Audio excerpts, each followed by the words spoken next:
cuadros. La gente tiraba las cosas y ponía cosas. Se sacaba lo que tenía, los anillos de oro. Reloj de hombre marca Omega de oro con malla de oro. Fue emocionante cuando llega una nena de 12 años y me dice, con el bastón blanco, y me dice, ¿sos del canal? Sí. Y se saca su relojito braille. A mí eso me mató. Me acuerdo que me puse a llorar, me tuve que ir al toalé a recomponerme, a tomar un vaso de agua. Lápiz de dama con su plumita de perlitas y rubíes. Medalla de oro con dragón. La gente llorando nos daba las cosas.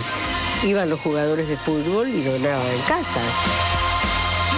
Durante el conflicto austral se estaba jugando el Mundial de Fútbol de España y el plantel completo de la selección argentina, que defendía el título conseguido en 1978, decidió donar el sueldo íntegro de un partido al Fondo Patriótico. Viajé al Mundial, en plena guerra. Cuando llego allá, Fillol me dice, le corté el pelo a él, a Valdano, a todos los jugadores, a Pasarela, a Gallego. Pero el que más me sensibilizó con las lágrimas en los ojos me dijo que él había donado un departamento.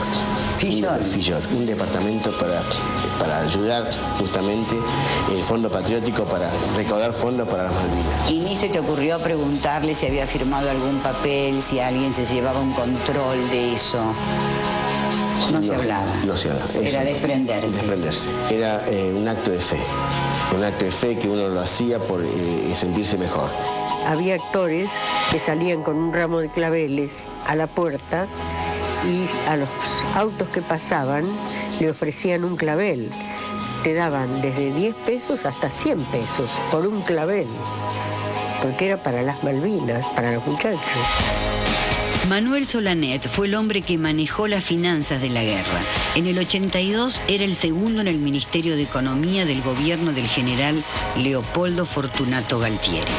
Desde el gobierno se advirtió que era necesario darle orden a estas iniciativas, sobre todo para preservar la transparencia y evitar que sucedieran hechos delictivos. Se decidió crear una cuenta en el Banco de la Nación Argentina, a la cual convergerían las donaciones, los fondos obtenidos en la cuenta del Fondo Patriótico se fueron girando a las Fuerzas Armadas. A mí me recibió una comitiva de primera y acá están todos los generales y no sé, hay una cantidad, hasta zona D. Yo soy la del medio. Ellos creían que era la abuela que más donó, aunque todos dieron cantidad de lo que tenían porque sentían el mismo orgullo del patriotismo que yo tengo. Cada uno que llegaba salía y entregaba lo que tenía. El tesoro más grande, lo que cada uno decía, lo que más te duele tenés que entregar. Porque el dolor de los chicos que están en la guerra es tan fuerte. Me siento profundamente orgullosa de mi país, y más argentina que nunca, como todos ustedes. Y quiero darte una cosa para tu balanza, algo que yo amo profundamente. Es un premio que me regaló Venezuela a raíz de lo del shock, que fue fantástico para mí. La gente necesitaba saber a dónde iba su dinero y chequearlo, verificarlo. Lo que nosotros hicimos fue instruir al Banco Nación para que en todas las sucursales, en cartelera, se publicara una lista con las donaciones recibidas. En el Fondo Patriótico y las Malvinas se sabe fehacientemente lo que entró, pero no cómo salió. La recaudación total fue entregada a las 3 Fuerzas Armadas y nadie sabe a ciencia cierta cuál fue el destino final del dinero, las joyas y los inmuebles donados.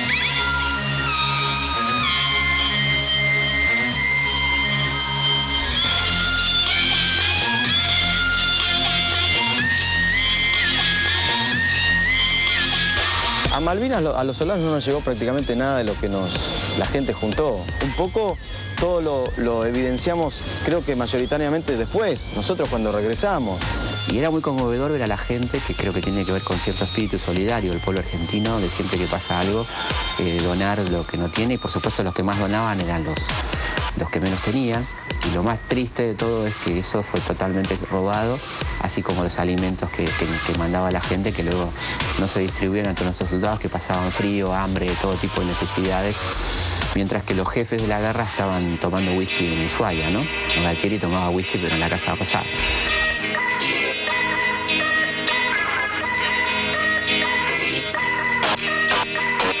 No podíamos creer la cantidad de alimentos y de ropas que había y uno decía, ¿por qué se escondió o no se repartió? Famosas historias de los chocolates que uno encontraba o se conocían a través de los medios con cartas a los soldados en los kioscos de la Patagonia, es decir, que llegaban hasta la Patagonia y después se revendían y se usó eso también como una cuestión de lucro y que bueno, que en definitiva nunca cruzó hacia nuestro territorio en las Islas Malvinas. Se ordenaba no tener hambre, y eso es imposible en una persona que necesita comer y estar en condiciones para ese combate. La sociedad empieza a conocer esto de los estaqueos, muchos casos de tortura, el caso de los castigos producidos a los soldados porque teníamos hambre.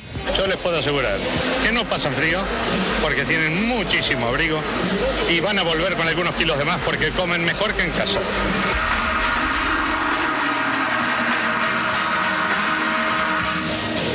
Lo cierto es que las Fuerzas Armadas establecieron su propio mecanismo de aplicación de esos fondos. El Fondo Patriótico pudo financiar el plus de gastos de la propia operación de guerra.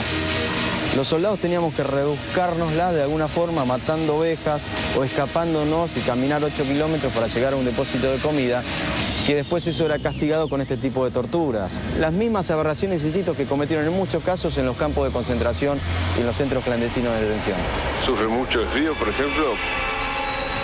Sí, un poco. ¿Cómo hace para protegerse del frío? La ropa. Después tenemos el abrigo. Me enteré de que habían mandado las madres y las abuelas los chocolates y mandarle ropa para que se abrigaran. Que no llegó nada.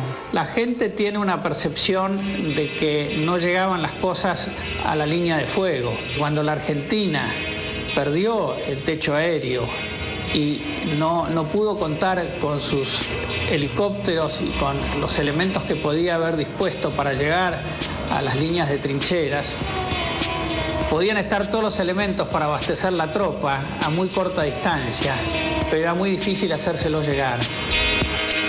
Las toneladas de alimentos producto de las donaciones fueron transformadas, gracias al trabajo voluntario de 35.000 personas, en 500.000 de raciones de comida.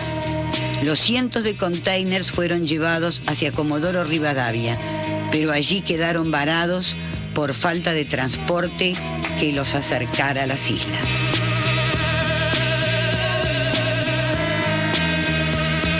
Se decía que también, bueno, junto con las bufandas, los chocolates, se iba a llevar para que los soldados pudiéramos ver televisión o tener las videograbadoras, y por eso también la convocatoria de este tipo de electrodoméstico.